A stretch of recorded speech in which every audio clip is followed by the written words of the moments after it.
அஸ்ஸலாமு அலைக்கும் வரஹ்மத்துல்லாஹி வபரகாத்துஹு. அல்ஹம்துலில்லா.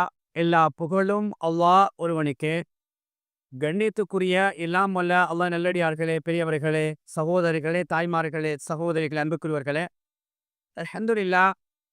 அல்லாஹ்வுடைய உதவியினால் அமல்களும் அதன் நன்மைகளும் என்ற முக்கியமான தலைப்பில் நிறைய செய்திகளை சிறுக சிறுக உங்களுடைய சிந்தனைக்கு முன்வைத்து, ஒரு அமலை செய்யும் பொழுது நமது சிந்தனை, நமது நிலைப்பாடு எப்படி இருக்க வேண்டும் என்ற அடிப்படையில் உங்களுக்கு தொடராக நினைவுபடுத்தி, அந்த அமல்களை செய்தவுடன் உள்ளத்தில் இறையச்சத்தை எப்படி வளர்த்துக் கொள்வது என்ற தகவலையும் இணைத்து உங்களுடைய சிந்தனைக்கு தொடராக நான் முன்வைத்து வருகின்றேன். அந்த அடிப்படையில் இன்றும் சில முக்கியமான அறிவுறுத்தல்கள்.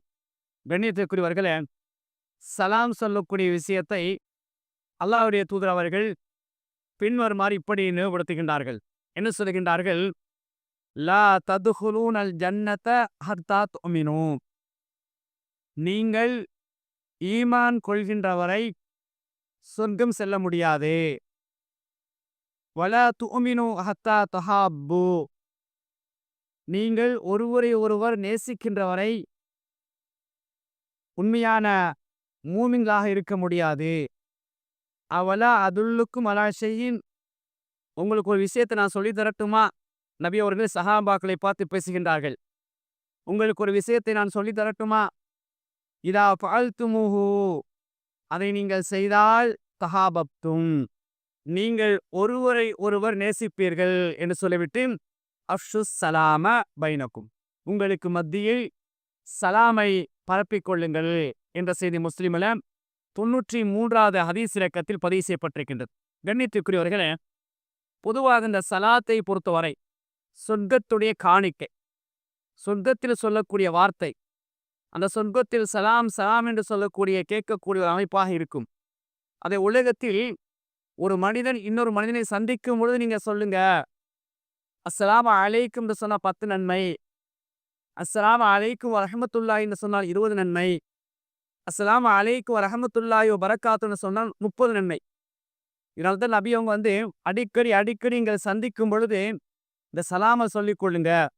இது 2 விஷயம் இருக்குது. ஒன்று, எவ்வளவுதான் ஒரு கோபமான ஆளாக இருந்தாலும் சரி, எவ்வளவுதான் நம்மை முறைத்து பார்க்கக்கூடிய, வெறுத்து ஒதுக்கக்கூடிய ஒரு மனிதனாக இருந்தாலும் கூட, இந்த சலாம் அவருடைய உள்ளத்தை அப்படியே உருக வச்சிரும், அப்படியே அவரை இறங்க வச்சிரும். அடிக்கடி நாம் சலாம் சொல்லும் பொழுது அவர் கோபத்தை மறந்து விடுவார். அந்த விரோதத்தை மறந்து விட்டு பதில் சொல்ல வேண்டும் என்ற ஒரு நிலை உருவாக்கிவிடும். அப்ப இதனால் என்ன நடக்கு என்றால், அன்பு, 2 பேருக்கு மத்தியில் அன்பு உருவாகின்றது. இந்த அன்பின் ஊடாக ஈமான் இன்னும் பலப்படுத்தும். அந்த ஈமான் ஊடாக சொர்க்கம் கிடைக்கும். ரசூலுல்லாஹ் சொல்றாங்க, சலாமின் ஊடாக சொர்க்கம்.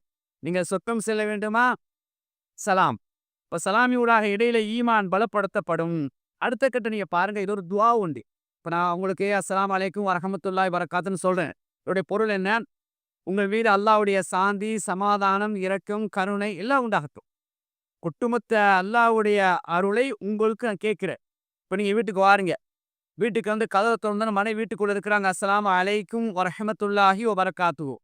அல்லாஹ்வுடைய அருளும் அல்லாஹ்வுடைய பரக்கத்தும் உங்கள் மீது உண்டாகட்டும் சொல்றீங்க. எவ்வளவு பெரிய பாக்கியம்னு பாருங்க. உங்களுடைய வீட்டில் இருக்கிற உங்களுடைய பிள்ளைகளுக்கு, உங்களுடைய மனைவிக்கு, அல்லது எங்க யாருக்கு சொன்னாலும் சரி, ஒரு ஆஃபீஸுக்கு போறீங்க, ஒரு இடத்துக்கு போறீங்க, முதல்ல அஸ்ஸலாமு அலைக்கும் வரஹ்மத்துல்லாஹி வபரகாத்துஹு. அல்லாஹ்வுடைய சாந்தி, அல்லாஹ்வுடைய பரக்கத்து, அல்லாஹ்வுடைய அருள் உங்கள் மீது உண்டாகட்டும். அதே வார்த்தையை திருப்பி அவர் உங்களுக்கு கேட்பா. உங்கள் மீது அல்லாஹ்வுடைய சாந்தி, அல்லாஹ்வுடைய அருள், அல்லாஹ்வுடைய பரக்கத்து உண்டாகட்டும். அப்போ ஒரு அழகான ஒரு துஆவை, ஒரு அடங்கிய, அந்த துஆ அடங்கிய ஒரு பொருளைத்தான், ஒரு அம்சத்தை தான் நபி அவங்க என்ன செய்றாங்க, நீங்க அடிக்கடி சந்திக்கும் போது மாறி மாறி துஆ கேட்டுக்கொள்ளுங்க. ஒரு பகுதி அந்த மாறி மாறி அந்த துஆவின் ஊடாக, அந்த சலாமின் மூலமாக உங்களுக்கு மத்தியில் அன்பு, இரக்கம், பாசம் உருவாகும். அந்த பாசம், அந்த அன்பு ஈமானை பலப்படுத்தும். அந்த ஈமான் உங்களை சொர்க்கத்துக்கு அழைத்து செல்லும். இன்னும் அன்புக்குரியவர்களே, அடிக்கடி அடிக்கடி சலாம் சொல்லக்கூடிய வளமையை பழக்கமாக அமைத்துக் கொள்ளுங்கள். எதையெல்லாம் மார்க்கமாக படித்தோமோ, கேட்டோமோ, விளங்கினோமோ அதையெல்லாம் உள்ளத்தில் இருத்தி வாழ்க்கையில் நடைமுறைப்படுத்துவதற்கும், கடைசி நேரத்தில் கடன் இல்லாத நிலையில் லா இலாஹ இல்லல்லாஹ் என்ற கலிமாவை சொன்னலா அல்லாஹ் தஆலா நம் அனைவர்களையும் மன்னிக்க செய்வாராக. வ ஆஹிரு தஅவானா அல்ஹம்துலில்லாஹி ரப்பில் ஆலமீன். அஸ்ஸலாமு அலைக்கும் வரஹ்மத்துல்லாஹி வபரகாத்துஹு.